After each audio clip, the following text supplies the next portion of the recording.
7:30. Do you want to kick off at the proceedings? Let's kick off. Okay, well, shall we? Good evening, everyone. Thank you for joining us at this auspicious occasion. We're here to celebrate the 100th anniversary of the Dame Nellie Melba broadcast from Chelmsford, which Tim will tell us all about. So, without further ado, it gives me a great pleasure to introduce Tim Wander. I'm sure many of you know Tim or are familiar with his work. Tim's a local historian. Used to work at Marconi, absolutely an expert on that subject and an absolute enthusiast for our local industrial heritage and promoting that and celebrating that. Tim's based on the Isle of Wight, but has strong Chelmsford connections and is here quite frequently, although I guess less so because of lockdown at the moment. So actually, this format gives us an opportunity to do the whole thing remotely. Tim will, I'm sure, introduce himself a little further. So if there's no other issues, and there don't appear to be, I'll hand over to Tim. Thank you very much.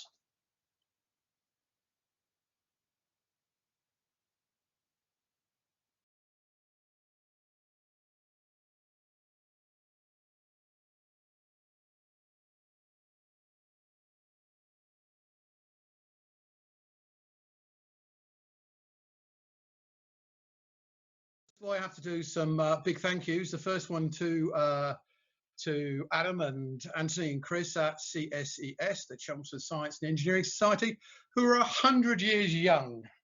That's obviously not Adam, Chris and Anthony, but 100 years young this year, which is great. They've put this together and the lectures and talks because I can't be with you. And also to Teledyne E2V, which I know as EEV because I'm a historian. Just for those people who have come in, E2V started in a corner room, just 20 feet by 20 feet in New Street in about 1937 under Dr. George Brett, just for World War II. They developed as manufacturing magnetrons for New Street and moved to Waterhouse Lane in 1940. But for a small quirk of fate, you would have been called the Phoenix Dynamo Company Limited. So maybe you'd like to think that would be a better name. But now to EV and Teledyne, thank you so much for letting us use your unlimited Zoom, which is great. I'm sure there's a whole lecture on the history of E2V lurking in there, but not tonight. Who else? Well, look, Pam at the Civic Society have been tremendous. Chelmsford City Council, against all odds, have managed to pull out from what Essex 2020, the year of science and creativity, which obviously just fell into such difficult conditions because of the worldwide pandemic.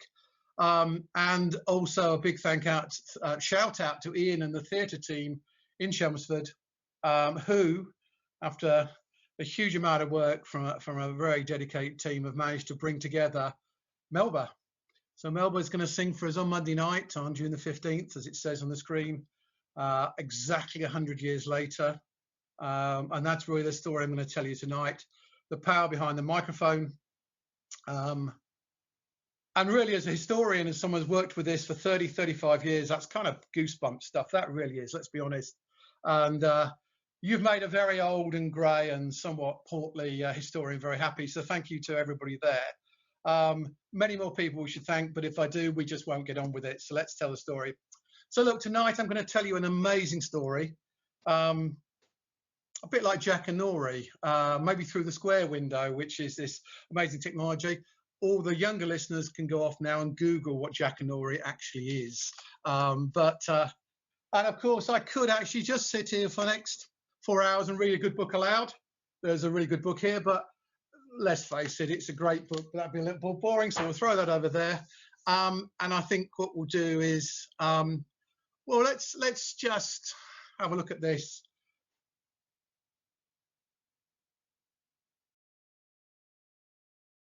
So look, tonight is all about, as part of Essex 2020, Dame Nellie Melba singing, and it's a night that changed the world. Let me introduce myself, I guess, is the first thing. So as Adam, quite a scary set of images. That's me in 1986 as a Marconi engineer. I still have that leather jacket. Now colorized by Steve, and thank you so much to Steve for the colorization of the images both in the book and tonight's lecture at CRH News. There's me through the ages, 2010. They coincide with a couple of books I wrote, and now 2018 with a hut at Sanford Mill, and that'll be the future lecture. So look, you've muted your mics, but as Peter Eckersley once said, let's huddle in close. Let's tickle the cat's whisker, clamp your headphones on really tight, and a radical thought. Let me begin at the beginning. And I guess this is where we need to begin. This amazing grey-haired gentleman, this is where it all begins. This is James Clerk Maxwell. He's a Scottish physicist. Born in 1831, Victoria has not yet come to the throne. I want to just jump forward a little bit. Let me take you back to 1873. Maxwell is sitting in his office in Cambridge University. He's writing with a quill feather pen, dipping it into the ink. He's writing on parchment. He finishes working by candlelight. He looks up, stares into distance, and he's just finished a 4-volume set called A Dynamical Theory of Electromagnetism. And this man in these amazing 4 volumes of incredibly complex mathematics has defined what we now know as electromagnetism. It is a turning point in history. And of course, this is a year before Marconi is born. I think the important thing is the work he did was so complex and so difficult to understand. The time wasn't right. And one of the things I'm going to say for the next hour is everything we're looking at now through the birth of radio and broadcasting is all about the time being right. Those who've heard me speak before are aware that I really believe that almost like the stars have to align, that you have to get to a point in history where everything is correct and in place, and then it needs one man to make it happen.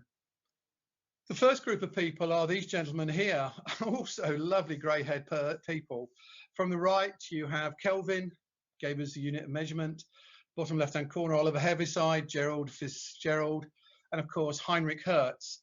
These are the best minds of the late Victorian age. These are Maxwellians. And really, it was these men who took upon Maxwell's incredibly complex work. He basically defined a new branch of mathematics. They were only people bright enough to understand it. So this time, it's not yet ready for radio or indeed broadcasting to come into place. It needs more. But everything we do now is that we will be standing on the shoulders of giants. And I guess the obvious giant is this man. So people of Chelmsford around the world, this is Guglielmo Marconi. Very young picture here. He's probably only 20, 21 years old in front of his equipment. And this is not a lecture about Marconi, because indeed we're going to look at divergence in history. But Marconi is the man who takes the work of the Maxwellians, takes Hertz's amazing work, and believes he can make a system of communication. He comes to England. He works with these two gentlemen. Top hand is William Henry Preece, the chief head engineer of the British Post Office, and Oliver Lodge, Professor Oliver Lodge in the right-hand corner. And really, there are also moments in history where the world changes. This is 1896. It's the 12th of December. We're running up to Christmas. This is Toynbee Hall in London. William Preece, 63-year-old chief engineer, is going to wrap his arms around the very young Marconi, invite him here to give a lecture. After Preece's lecture, Marconi is going to walk around the stage with a box where the bell rings when Preece presses a Morse key. At the end, he's simply going to bow from the waist and say, "Ladies and gentlemen, my name is Guglielmo Marconi, and I've invented the radio," or the wireless. But this is where our story diverges, because this is not a lecture about Marconi, and those know I've given many lectures. This is a story about speech radio. Now, Marconi was a pioneer of many, many things, but Marconi was determined for the first 20 years that the business lay in what we now call point-to-point communication, using Morse code, the clatter of dots and dashes, which allow messages to be sent at, through great static and great interference all around the world. And it was Marconi who would build his system based on that and that would change the world as it's adopted by the military, the navy, and right into the First World War. But the story tonight, because we're heading towards the centenary of radio broadcasting, is a different story. I want to introduce this gentleman, because to transmit speech by radio, as I'm talking to you tonight, is a very different technology. It's a very different idea. You have to be a Morse code aficionado. You have to understand it and learn it and go to school. And you can send at very high rates. People can send at 40, 50 words a minute, if not more, in Morse code. But to the general public, to the population, it is just a cacophonous noise. Now, under research, the first person to broadcast speech was actually this man. It's Roberto Lando de Moura, which probably in Spanish means blackberry, I've just realized. But he was a Brazilian piece in 1900. This is before Marconi has sent to S across Atlantic. We believe he now gave a demonstration using this equipment of speech telephony. You can see the spark transmitter on the screen, and essentially he was modulating the spark. It would have sounded like heavily fried eggs, but I have no doubt this was the first man who transmitted speech.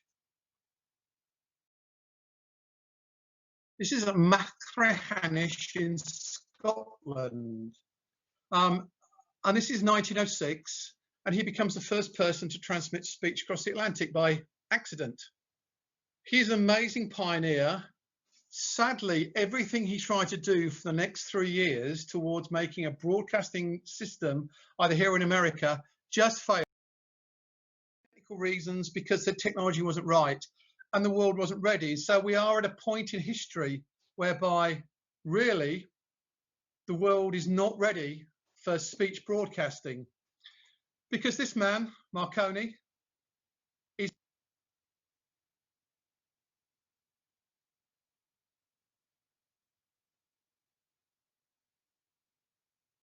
reasons, because the technology wasn't right and the world wasn't ready. So we are at a point in history whereby really the world is not ready for speech broadcasting, because this man, Marconi,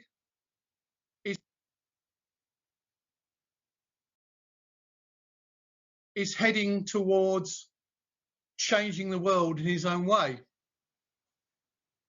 The history of radio for the first decade of the 1900s, as we come into the 20th century, is going to be a story of great triumphs and great experiments.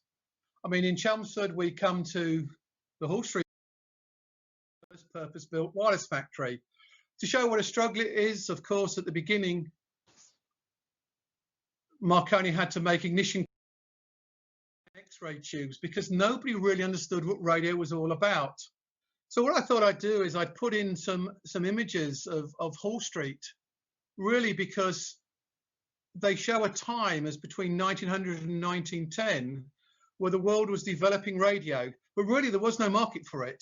And the time wasn't right yet. Marconi was pulling every trick in the book as this master publicist, this master innovator, sending the S across the Atlantic, and by 1906, and working backwards and forwards.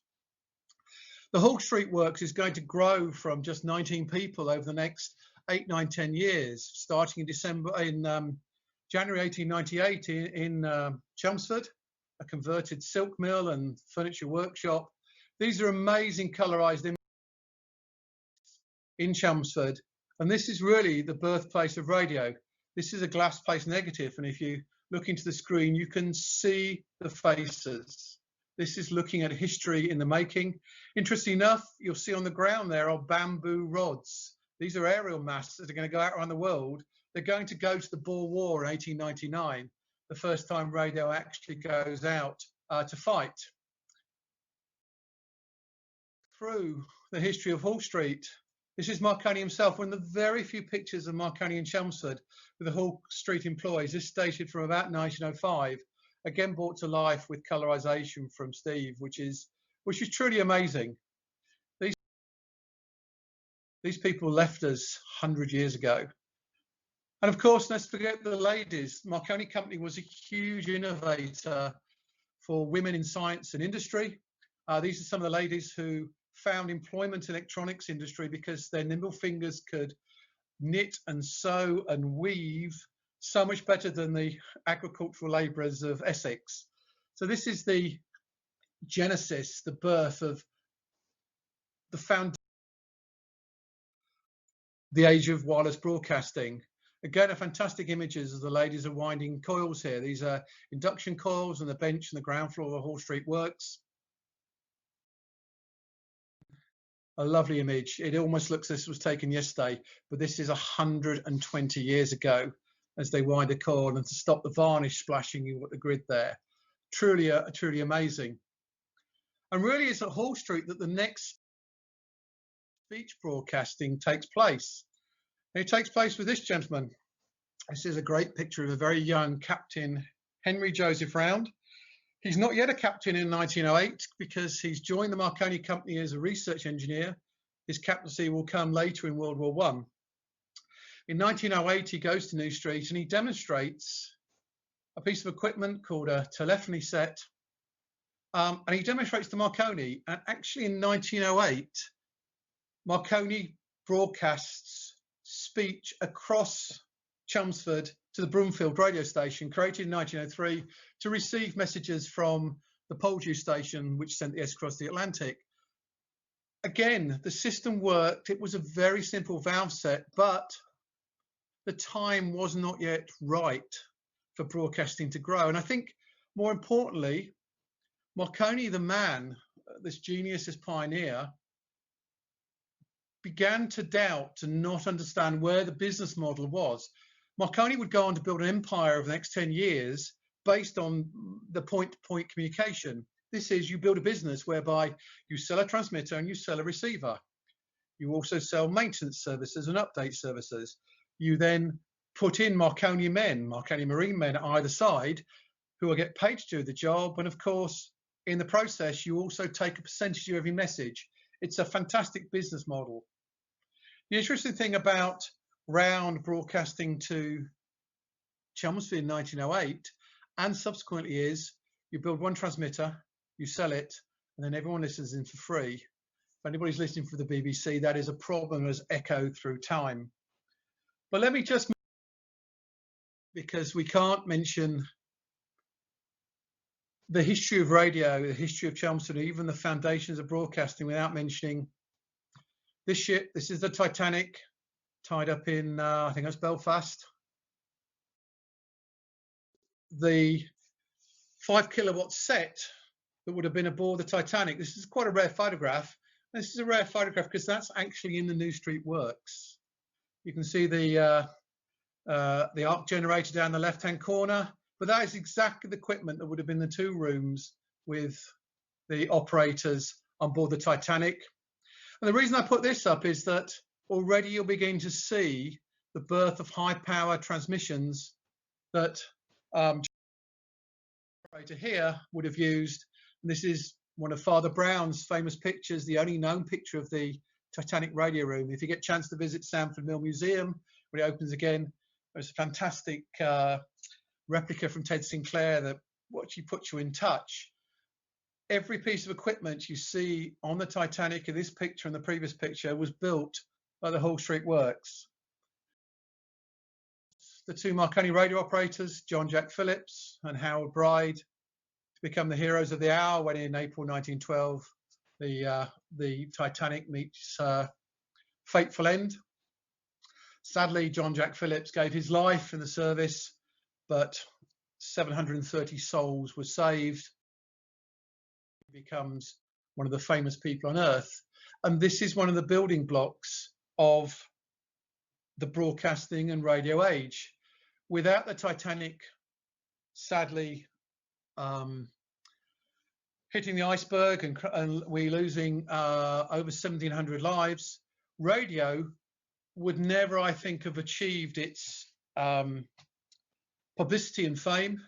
And certainly, I seriously believe the Marconi Company would not have survived until 1913. As it was, the Titanic story ripples around the world. One of the famous cards here, Captain no other than the Titanic and his friends. because in the same year the Titanic sailed, of course, Marconi's are already committed to building the new street works. This is 1912. This is a fantastic picture of the men. This is bamboo and wood scaffolding. As you can see, there's not a high-vis jacket or a safety helmet anywhere in that picture. The Marconi New Street Works built from the ground up in less than 17 weeks, which includes a strike from the bricklayers because they wanted more money, and we end up start to see today. Built on the old county cricket pitch, we end up by the beginning of the First World War with the Marconi New Street Works, right hand side, and this is one of the building blocks for the birth of radio broadcasting. This has to be there. The Titanic has to have given the impetus, because in 1912 they had no order books. By 1913 the factory was so busy they were employing nearly 6,000 staff. There was subcontracting at work, the railway siding was running full time, and of course that meant the Marconi company were ready to face the First World War. The whole part of radio and broadcasting are still divergent. New Street is becoming the epicenter of wireless and radio development for, if not Europe, for across the world. But there are still other pioneers who are looking at whether they can do speech broadcasting. Who is this man? I have to introduce you to this man. He's a tremendous character. This is Grindell Matthews. The reason it's important to our story is threefold.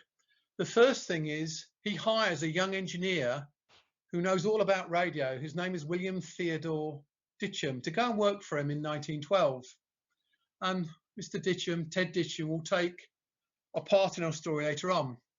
Matthews and Ditcham don't believe that the Marconi company should have a monopoly on radio.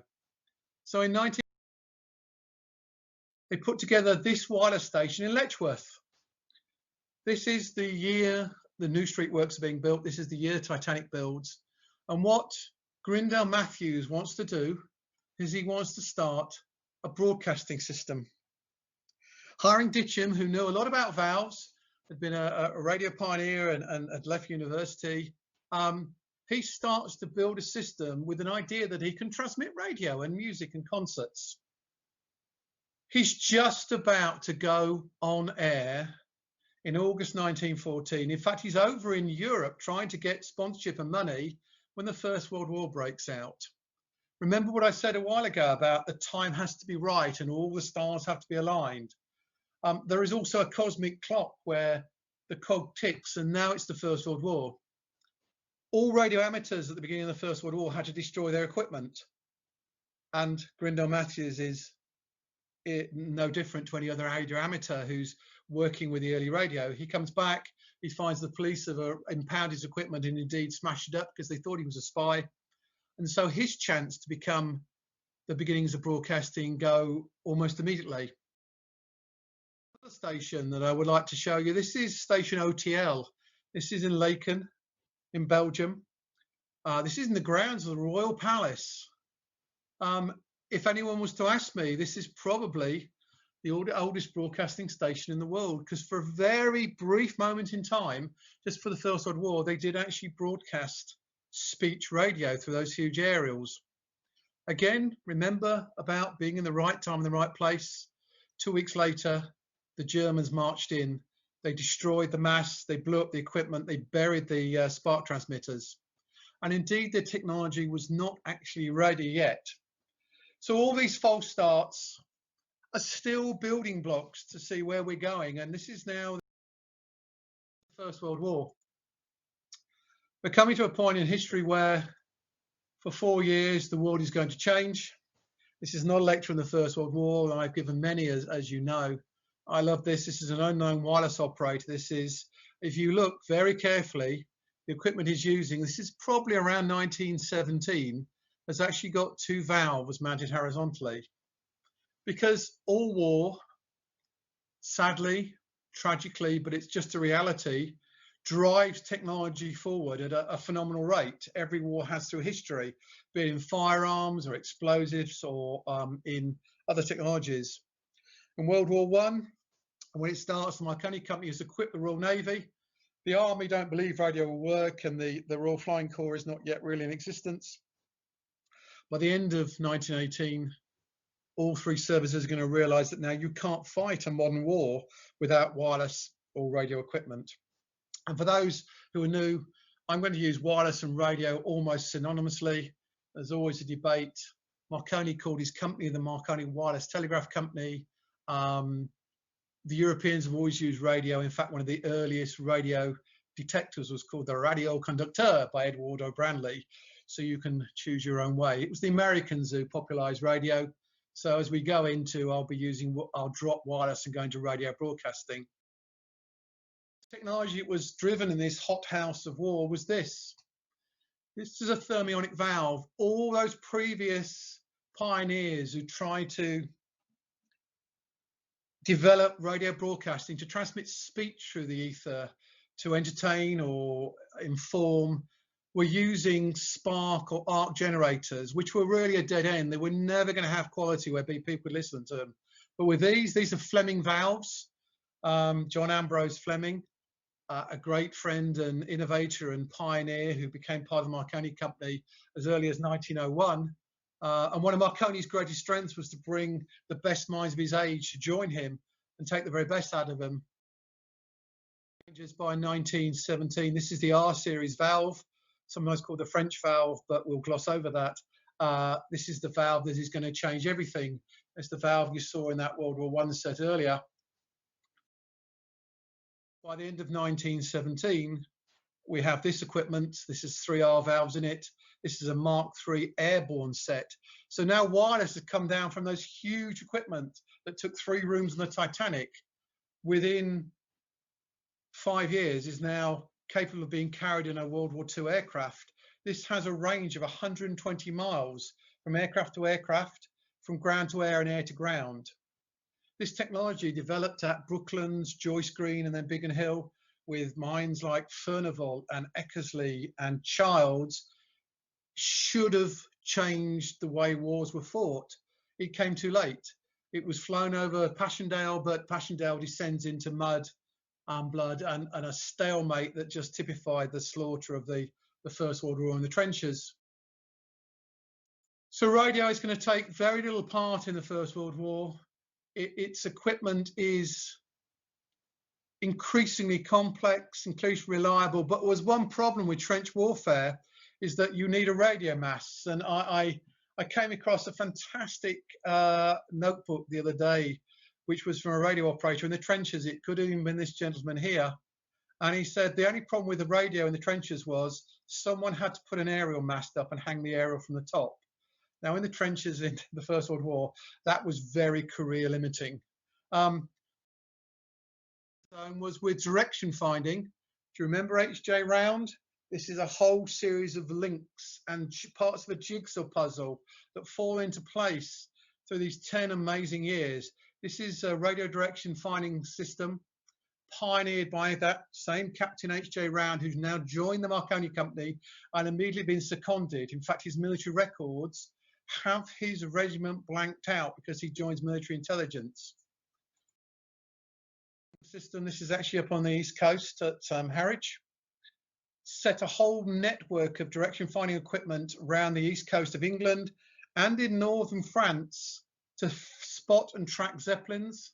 It is this equipment that is going to bring the Battle of Jutland to a fore. And it's one of the many technologies that will lead forward.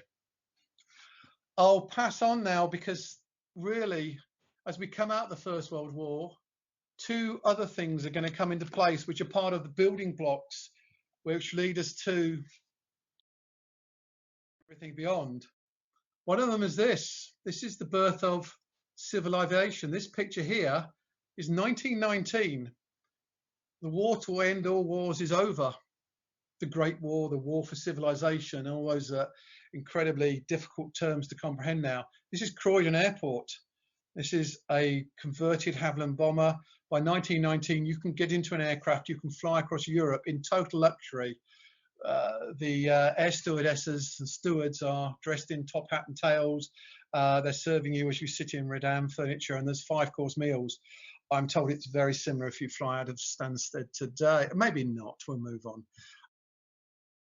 And they're going to build here is based on that thermonic valve technology. It's a direct descendant of the work from Eckersley and Childs and Furnival at Brooklands, and the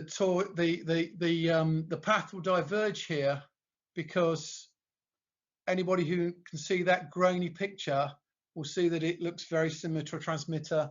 We'll talk about it in my next lecture at Writtle. But for mine, I want to go to this equipment. So as the war to end all wars came into point, and we now come to an interesting point in history, it's February 1919, the world is actually in lockdown. They're in lockdown because of Spanish flu.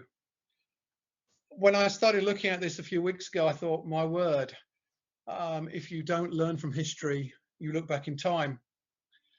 So at the end of 1918, what had become trench flu had developed into a second wave, into a worldwide pandemic.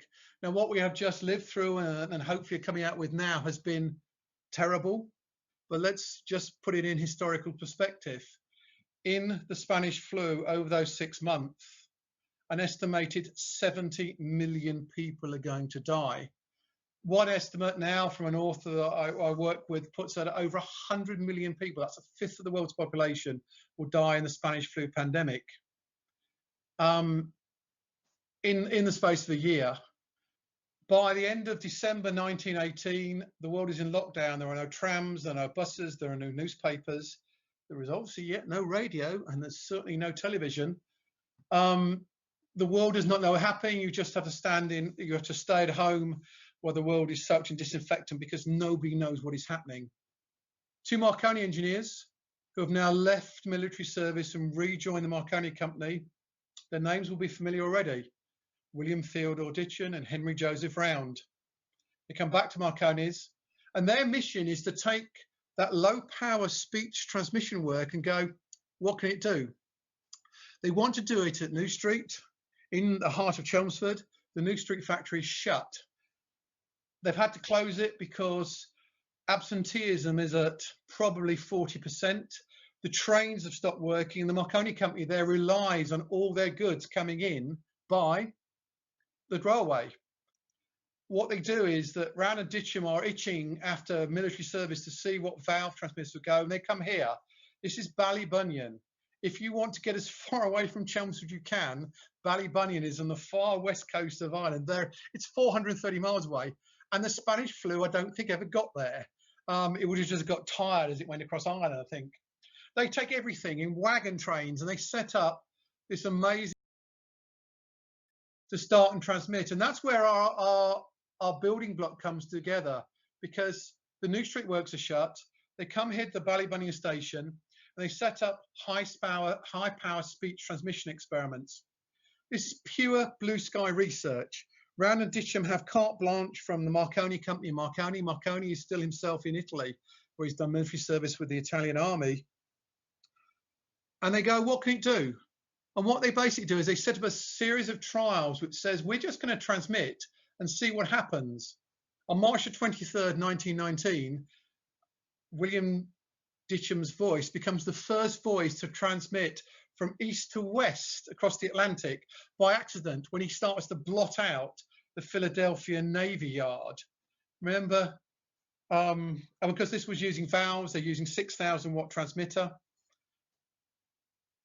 It's an experiment, and by October 9, the pandemic has lifted. There will be a third wave and a fourth wave into 1920.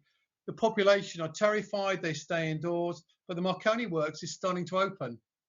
They come back to the New Street Works. So this is the Marconi New Street Works, different picture here. And what you'll see is that during World War I, it has grown to enormous masts. These are huge, these are 450 feet high, and the aerial wires were strung between the mast and fed down on a single feeder. This is our building block. This is the New Street Works that was started in 1912 that was ready to build equipment and train over 1 million wireless operators in World War I. It is now a modern factory built by Marconi and his MD, Godfrey Isaacs, along the lines of mass manufacture. Raw materials come into the yard, you can see here. He does everything in-house he can. He builds the cabinets, he winds, he coils, he makes the equipment, and out of the end, at the very end of nearly a mile-long finished wireless sets, it is the birth of the consumer and modern electronics manufacture age, is New Street. I thought what I'd do is just show you a little bit about what New Street looks like inside. Here you can see the works here. The facade still survives today. In fact, my office was just down there for a while. This is railway sidings, and you can see the works sitting there. Constructed in 1912, the idea was this was a city within a city, a town within a town. All the workers would live in the New Street Works nearby. And this is from some fantastic images. In fact, I'm going to put my glasses on because I enjoy these so much. These are glass plate negatives. You can actually zoom in and read what they're reading on the desk. This is about 1920, maybe 1919. Interesting enough, the works here are split. Men on one side, men in the women. We know this is a little bit after the First World War because all the men have come back to work. During World War I, it was predominantly women. Shop. And here is a picture that's a little bit early. This is the winding shop. As you can see, we know this is a wartime photograph because all the women are working. The cages you'll see there for the supervisors at the back, I actually remember them in place. And of course, the overseas were still men, and that's a lecture for a different time. But the women there are working away, and I think that's a fantastic image again. See this image here, which is a recently restored picture. This image has never been seen apart from tonight. It's not even in my famous book because this is recently restored. And thank you to Alan, who runs the tremendous Chelmsford walks, history walks, and he's just put a virtual walk on. But when he gets going again, please go and walk with Alan. But this picture here is from a different side, but again shows the women, and they're actually making tuning coils down there, which is a great image. And here the updated image of the exhibition room. This was from New Street, of the wireless equipment. Marconi Works looking as it did in about 1922. This is an early picture. You'll see in the foreground, most of the houses haven't been built yet. Marconi is innovative. He's a world leader in as much as all this housing is going to be built purposely for the workers to work in this enormous factory. New Street is at the end here. I can't actually use a laser pointer. That's a bit odd, isn't it? And the works run that way, as they say, with the two huge masts towering over the town. They're visible from everywhere. A little bit of geography here to give you an idea of where we are. You can actually see that the transmitter hut is marked there. Melba Studios with the Lara there, and the power room is there.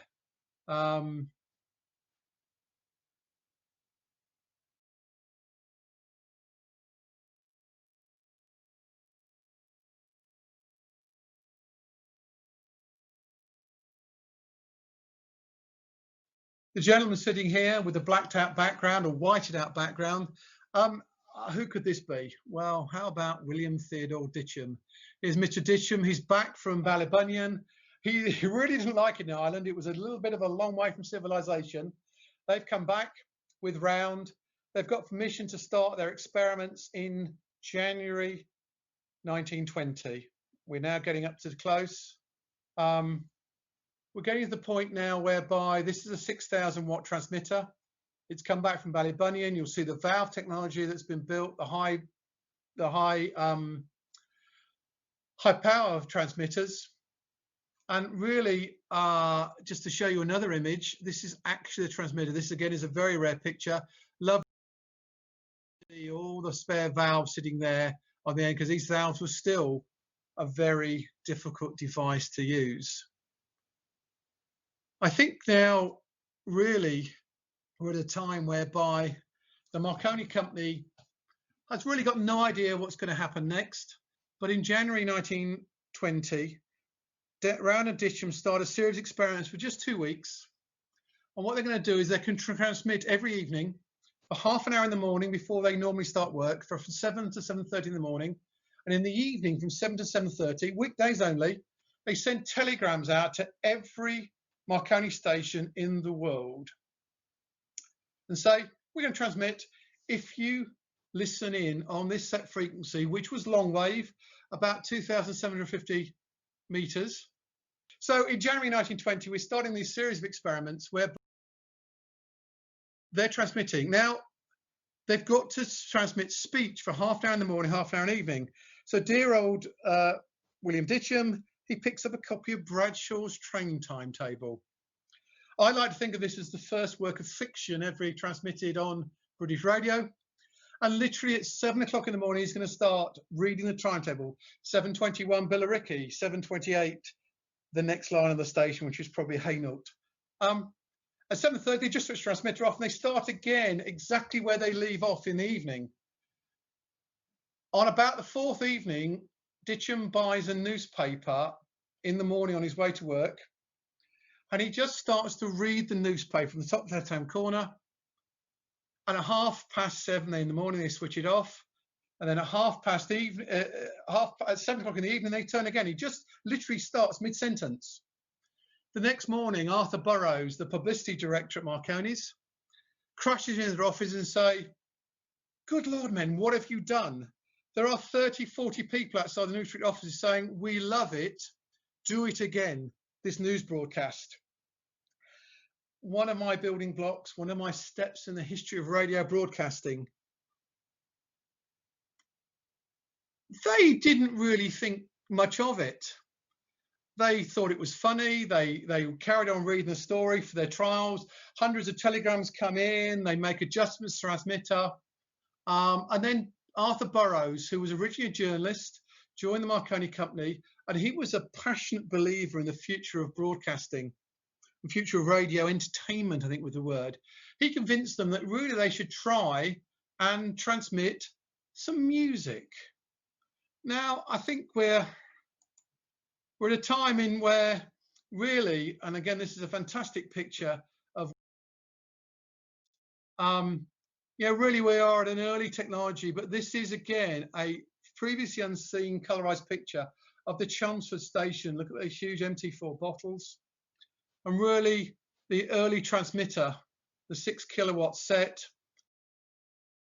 Here is, well, we'll build a new transmitter to see how that works. But also what we need some entertainment to transmit. So on March the 20th, they find in a local pub, the Alma Inn up in Springfield, this gentleman, Freddie Munyon, Freddie and the Funyuns. This is a fantastic picture that only turned up last year of him. Freddie is an entertainer in the First World War. He goes around the First World War, basically is what we'd later call ENSA. In fact, Freddie carries on and joins ENSA in World War II. Freddie Munyon is part of the Munyon bodybuilding company in Chelmsford, working just down by the river, the bridge now all long gone, building carriages, and there's a couple in the museum which are fantastic. Eventually started building the bodywork for Rolls Royces. So he's quite successful, but he loves entertaining. He just wants to sing and dance. One work how it is this lady. This is Miss Winifred Sayer. This is actually a Marconi publicity picture brought to life again by Steve. And she's part of Freddie and the Funyuns. They sing in the Wheat Sheaf, they sing in the King's Head on New Street. And her father actually owns the Armour pub in Springfield. Round and Ditcham go up and see her and say, could you come to our studio to do an experiment with wireless? They have no idea what wireless is. Freddie had seen it in the trenches, but this is part of the image. On March 23rd, 1920, she goes along, the instruments and the band come, but they find out the microphone is nowhere good enough to transmit music. So Winifred Sayer, this young lass, she's actually working, she's not even part of Marconi, she works part-time as a clerk and a ball bearing finisher in the Hoffman's work, that huge manufacturing facility now long lost at the end of New Street. She becomes the first lady to sing. She sings an Edwardian ballad called Absent, just by a tuning fork in the studio, which will soon be. And it's a huge success. They do 3 nights. She's paid 10 shillings. The whole band come in. They try every musical instrument to try experiment, but this is still purely an experiment. They're using the call sign MZX. Every night is an experimental transmission. It's not advertised. It's not publicized. The fact that these pesky radio amateurs are listening in actually is a little frustrating, because they actually thought they were a bit of a diversion. But that's the other part of my building block, is that after the First World War, all the men came marching home. The Marconi Company had trained over 1 million men in the use of radio and Morse code and wireless equipment. Millions more had seen it in operation. But more importantly, they dumped huge amounts of surplus equipment and those magic thermionic valves on the world stage. So the time was right. And I think the view was her concert was an amazing success. Telegrams, and this is a very came in. This is actually from just sent to the Superintendent Director of Marconi Radio Chelmsford. This is from Gloucester in England. Your signals received R9. Hearty congratulations, Eddie Gage. Winifred Sayer was invited in to meet these huge pioneers of radio. She was given a booklet showing that her concert had been heard by wireless operators trogging bananas across to America and in Jamaica and across Europe. She didn't really believe it, but she was always pleased. These are 2 great images. This is Miss Winifred Sayer. Then Miss Winifred Collins. She married Felix. They were together nearly 70 years. Lovely colorized image there. She's being shown some of the images there. And the bottom right-hand corner, there's her at the inauguration of the window in Writtle.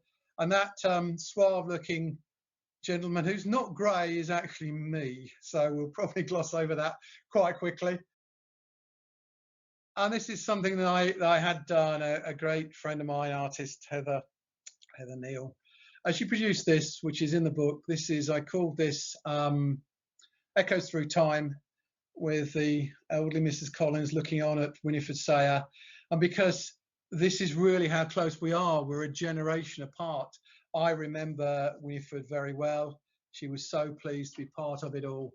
But really, her work and everything that was done, because in March 1920, they closed down. The engineers had actually done what they wanted to do. There was no real thoughts of anything else. The experiment had come to an end. They got what they want. But that wasn't the end of the story. Lord Northcliffe, who then was one of the most wealthiest and powerful proprietors, newspaper magnate in London, he owned the Times and the Daily Mail.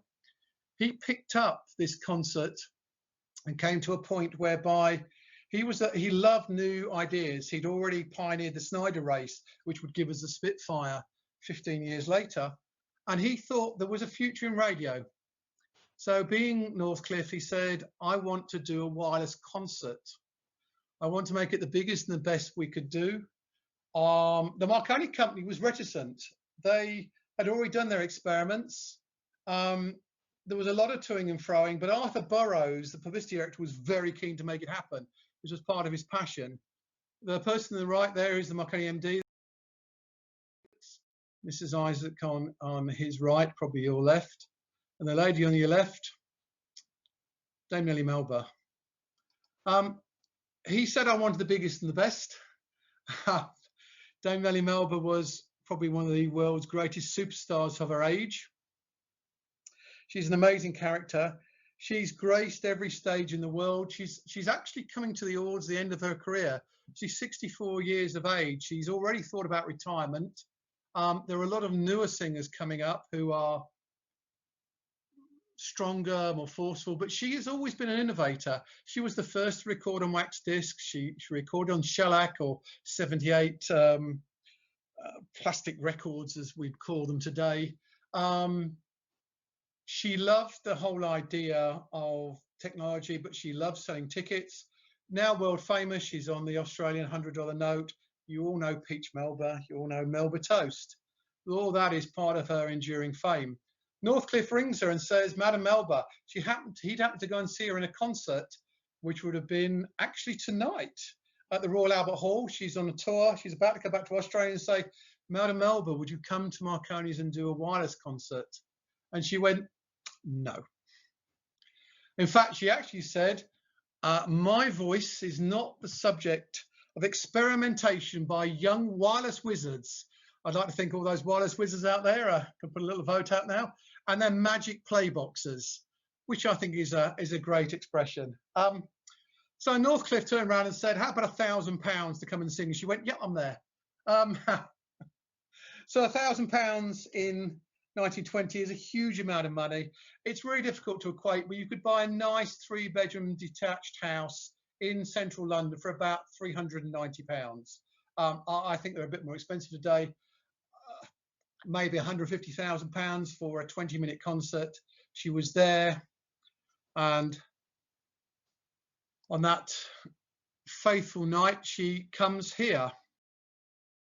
It works. It's a forbidding, huge mechanical engineering work. She's going to come in the evening, and she's agreed to sing, but she really doesn't know what she's letting herself in for. She had a contract drawn up very quickly that she was going to be met at the New Street station by a white Rolls Royce. They're going to drive around town. Daily Mail hires a rent-a-crowd to go to each corner. They're in changing jackets and hats to welcome her aboard, and then get back to the Marconi New Street entrance. Anybody who knows Chelmsford knows it's literally a minute round the corner from the New Street station. But she has a good 15-20 minute drive around Chelmsford. The applause. She gets to the New Street entrance. She's met by Godfrey and Mrs. Isaacs, by Arthur Burrows. Round and Ditcham are actually in the workshop. And part of my story is, so this is Melba in her heyday. And we've got these huge masts. This is a great glass plate image again of the men who build the mast. You get an idea of the size. They're actually hollow. People climb up the outside, as you can see in this image there, or you can actually climb. The image is basically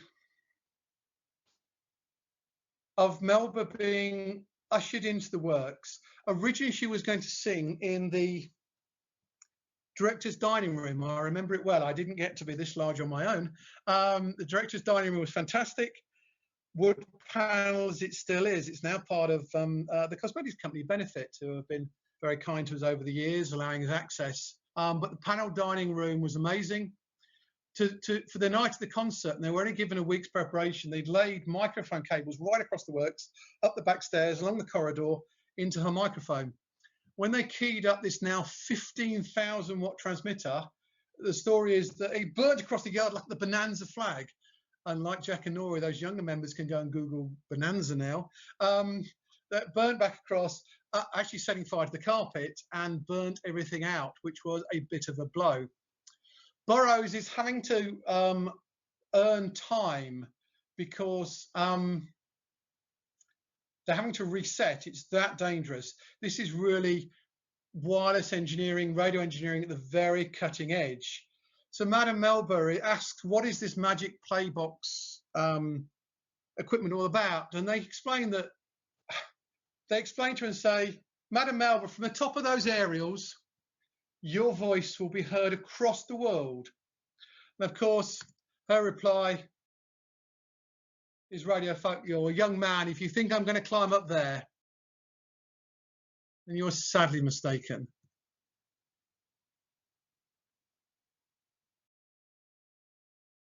Because I'm Melba. She puts a coat on and tries to leave. They convince her that this is history in the making, although they don't know that.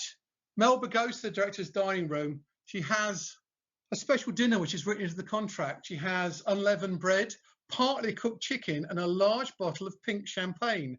Now, perhaps I should have had that to start off for this lecture, but that's her meal. She's then escorted right across the work. She's horrified by the state of engineering, and she's ushered into this bleak packing shed. They've hung curtains up to try and make it look better and actually put a carpet down. The first thing she does is kicks it and say, that's got to go, it will ruin the acoustics. The microphone they've given her is the telephone handset from Ditcham's desk. They've broken it in half, so it's just the microphone part. They've built a box of cigar wood, which still smelled of cigars. And they've hung it from a hat stand, and the HF transmitter is right next door. So Melba has to sing through this huge hum. There are no known pictures of Melba in the studio singing the concert. Arthur Burroughs was so embarrassed about what they had to do at short notice. Every image is blacked out. But on that evening, 15th of June, 1920, almost 100 years ago, Melba steps to the microphone. There is a flurry of activities. The engineers are panicked. The transmitter is behaving itself more or less all right on day, but now it's starting to glow a little bit blue, which is bad in valve technology, but they have to go. This is the world superstar standing in front of the microphone. There is a small crowd of VIPs gathered around. Flashbulbs are popping because they brought the press in. One of the engineers sees a flashbulb pop and shuts the transmitter down because he thinks the valve's blown. It takes them 5 minutes to power up. The concert should have started at 7 o'clock. It starts at 7:10 because of all this activity. A nice story is that one of the VIPs, who was never actually invited, but Ditchman Round smuggled her in, is Miss Winifred Sayer. They hide her in the corner. They brought her in through the back door so she can witness this amazing singer sing her songs. I remember Winifred telling me that she said, "Oh, Melba, she was very stern and she just swept by me. I hoped to be introduced to her, but it never happened." But what did happen is exactly 7:10 in the evening, Melba gives a little scaler, and she had what was called the Melba trill. Her voice was a mezzo soprano. It was incredibly high, so much so that recordings, Wax and Shellac, can't record it. She sang way above the microphone and the technology of the day. But at 7:10 in the evening, Arthur Burroughs steps to the microphone. He just says a few words. He basically says, "Good evening. This is station MZX Chelmsford. You're now going to hear Madame Melba sing. She will sing first in English, then in French, and then in Italian. We apologize for any atmospherics, over which we have no control." Then he stepped back and Melba steps to the microphone. Now, hopefully, you're going to hear that one of the first songs she sang was this, which is Home Sweet Home.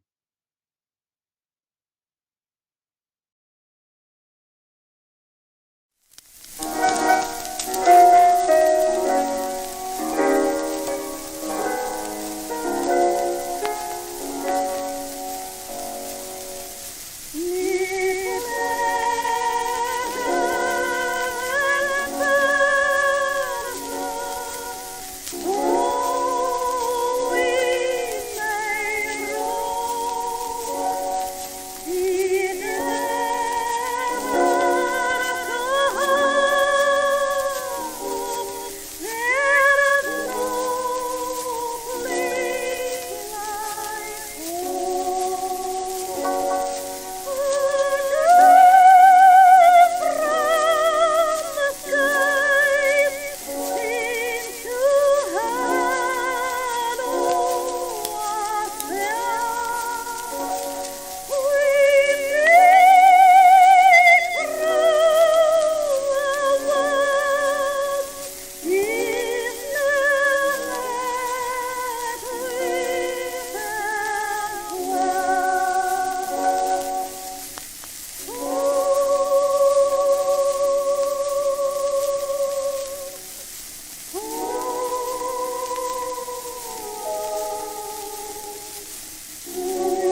Well, I hope you're all enjoying it from home. How can I describe the excitement of what that was? I think I was at the beginning, so, headphones were clamped on really tight. Cat's whiskers were tickered. Nobody dare walk across the room. Doors couldn't be slammed. Pudding basins had headphones upturned. Listen to it. The whole world was listening to this. Ships operators were ready. Parliament shut down. The Port of Liverpool shut down. Listening for this one concert. This is the first concert from a professional artist in British radio history. It is built on the foundation of all the people who have gone behind. We stand on the shoulders of giants. She sings for less than 20 minutes. In the middle of the concert, there is a problem. That transmitter that's been playing up does blow. It shuts down on the third aria, just goes off air. Melba is still singing her heart out, and the engineers go into panic mode. Ditcham has to grab a hot valve, rip it out, grab that one off the shelf, stick it in. They have to power it up, which takes nearly 2 minutes, and he probably burns his hands. Melba's obviously oblivious, and all the listeners would have heard was it just went quiet. They put it down to atmospherics, those tricky things where the ether and goes in place. At third way through the concert, Arthur Burroughs dashes into the room and goes, "Madam Melba, it is amazing. The world is calling for more." She says, "Are they? Could you give us another song?" She does. So she sings 2 more songs, which are Home Sweet Home and then God Save the King, which weren't on the original sheet. And you just heard Home Sweet Home, sung by the illustrious Madam Melba. This is a moment in time where the world changes. There's a cosmic clock, a cog that ticks. It's now out of the, you can't put it back into the barrel. The beans are out of the tin, whatever the phrases I'm looking for. The world has moved on because now we've put a milestone down about what is possible. Melba's voice goes across the world. It is heard in every corner of Europe and across onto the east coast of America. They even hear carrier waves and maybe a few sounds in Australia, which is for those propagation experts out there, really tricky. She's heard at 4-7, which is nearly perfect, in an RAF base in northern Iraq. 12 Squadron is there. They've all listened up in their equipment. She's heard with great clarity the whole concert, apart from some atmospherics in the middle, which cut her off. She's heard in France, all over the UK. The audience estimated at tens of thousands. Every marine operator, port, military base listens to Melba. The signal is so good that on the Champs-Elysees, record it, although we cannot find those recordings, and they danced in the streets on the Champs-Elysees to Melba singing. I do have a slight caveat to that, is that I am absolutely sure when they started to sing God Save the King, the French would have stopped dancing, but that's just me. This is, and I'm going to misquote Churchill as usual, this is the end of the beginning. I've led you on a story that's taken you through from James Clerk Maxwell very rapidly to this lady singing 100 years ago on Monday night. The story will continue because now the genie is firmly out of the bottle. Radio broadcasting is established. The publicity of the Daily Mail takes it for 10 days as headline news because obviously they paid for it. Melba will run a wireless news column for the next 10 years, which I think is impressive, written by several experts, including Burroughs and Eckersley, because she was still writing the column actually after she died, which is a trick. So the genie is out of the bottle, but it's not the end of the concerts here, because now the whole world wants to come. This is Lauritz Melchior. What's interesting about this picture is this is exactly the position where Melba sang, where he's standing now. Same microphone, same hat stand. For those people interested, that is William Ditcham stood on the left-hand side of the piano. He's brought his own accompanist with him, but you can see those doors behind him, and that's what the Marconi company blacked out. Lauritz Melchior is one of the greatest names in opera. He's one of the new stars coming up, famous for Wagnerian parts, and he's going to sing from Chelmsford as well. Lawrence Melky's career will go on.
For the first time, music has come out of the air, voices have come out of the air.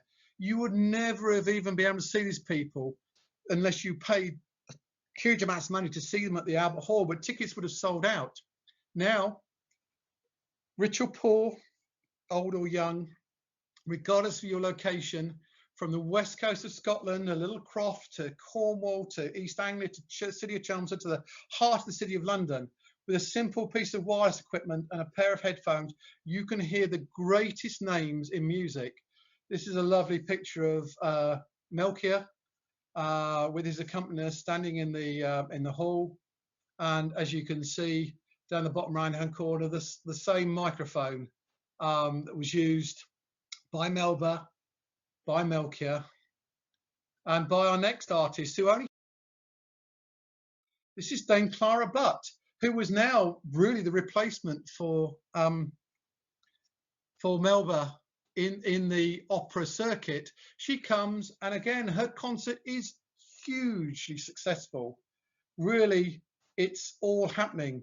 There's going to be one more event from Chelmsford. It's going to be on the 20th of July 1920.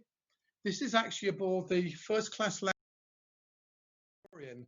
She's sailing across the Atlantic using the Melba transmitter from Chelmsford. They're going to transmit a concert of music and entertainment and news to all the listeners as they sail across the Atlantic. The world has changed forever. Now these people can expect to hear music played through the horn speaker as they sail across the Atlantic. This is within less than 6 months of Ditcham and Round doing their very first experiments and Winifred Sayer coming to the microphone. It is truly amusing and amazing and incredible what was done by these engineers during that summer of 1920. Bear in mind, this is a summer where the world is still recovering from the First World War. It's still recovering from the Spanish flu.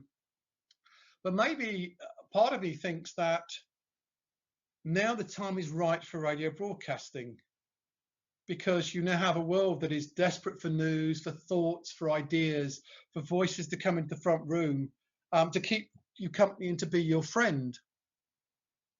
But it's not quite ready yet.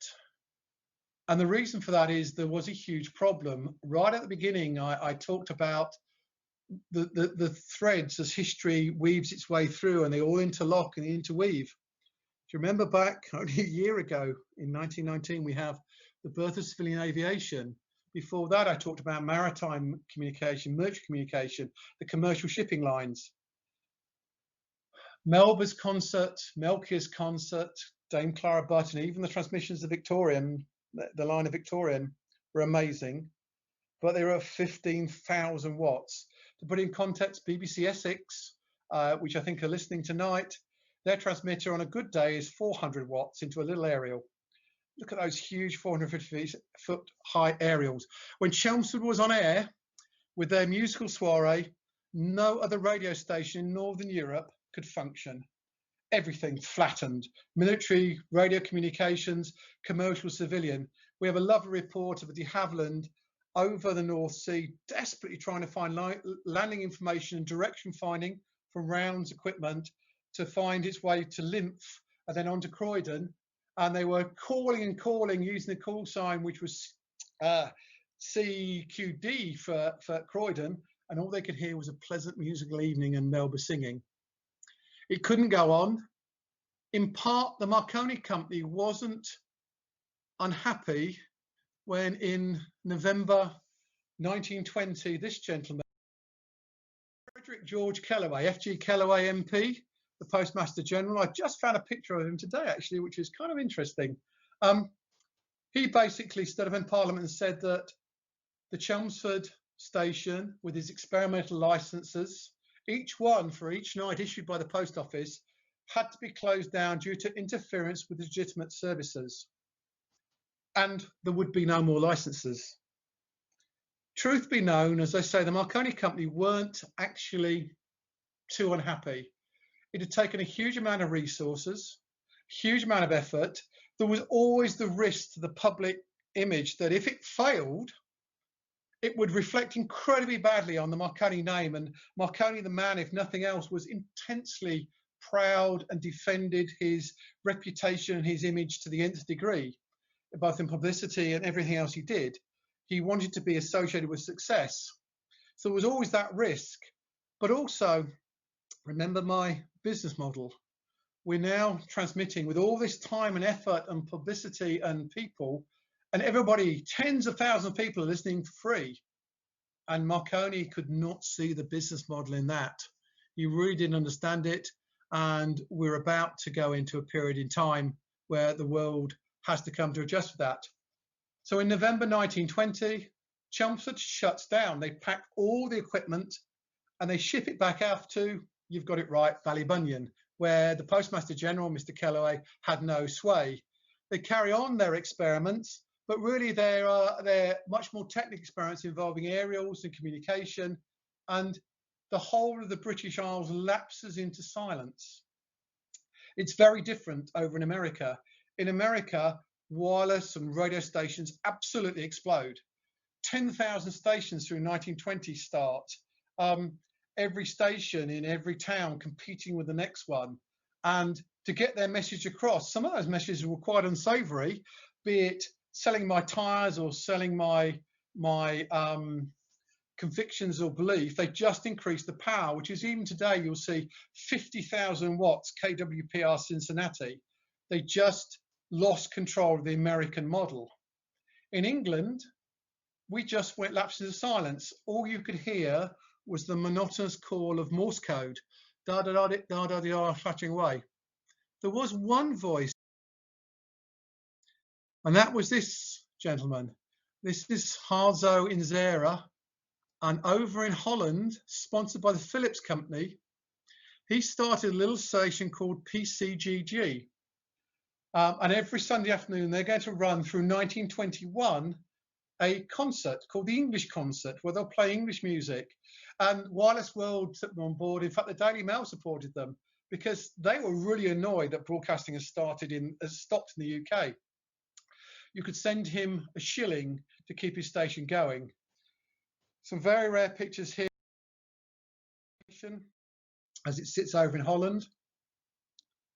It would continue during 1921, but the impetus from all those wireless amateurs, we now call them hams, all those listeners who had heard Melba's concert and the subsequent concert, who now understood what was possible, would not go away. They're going to protest and lobby. They form wireless societies, which would later become the Radio Society of Great Britain.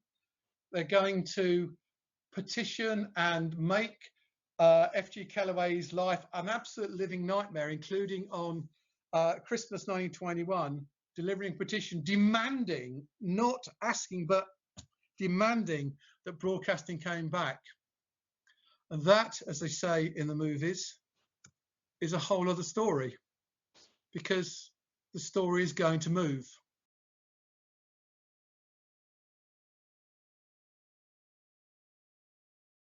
To move here, this is an ex-army hut, which became the officers' mess for a Royal Naval Air Station anti-Zeppelin landing field in the field opposite. It's in the small village of Writtle. That is a sewage farm in the distance, and you can see some people waving. This is the hut that has led the drive and development of airborne wireless communication, the Croydon system. They listened here to Melba's concert. They didn't need an aerial. The masts are less than 2.5 miles in that direction. They just literally wet their finger and stuck in the back of the set, and the signal was absolutely enormous. The torch has to pass, and in January 1922, it's going to pass to the people in this hut. But that, as they say, is a story for another day on my next lecture, because tonight, almost to the minute, that was the story of Dame Nellie Melba Sings. It was a night that changed the world. It was a night that really we come to celebrate next Monday night as a 100th anniversary. If I just do a little bit of housekeeping, as I think Adam would call it, we head up there. So really, if you get the chance, please come to Sandford Mill. The museum team have put together an amazing exhibition which tells this story with artifacts and ideas. It's great for children. Sadly, it only opened for 5 days, which was really sad. The museum does open. Please come back and rejoin us. The next one we'll put June the 15th at 7, she says, at 7:10 p.m. The theatre team, and there's some PR and gone out today, they're going to redo, it's called The Power Behind the Microphone. It was originally going to be a long stage play that I co-wrote with a friend of mine, Felicity Fair Thompson. Over the last month, the theatre team has put a huge amount of effort into producing something that can be streamed. So when I introduced myself, I should perhaps have said author, historian, lecturer, and streamer, if that's such a word. Please tune in. You'll see all the links on the website. It's going to be an amazing evening. We're hoping that national TV will pick it up, but it is exactly 100 years to the day that Melba walked in. Hopefully, not your story. Soon after, the next day, Alan Hartley-Smith, who runs the amazing Marconi wiki pages, thousands of pages of information, is going to do a pictures, a lecture, much as I've done tonight, which is basically a world without Marconi.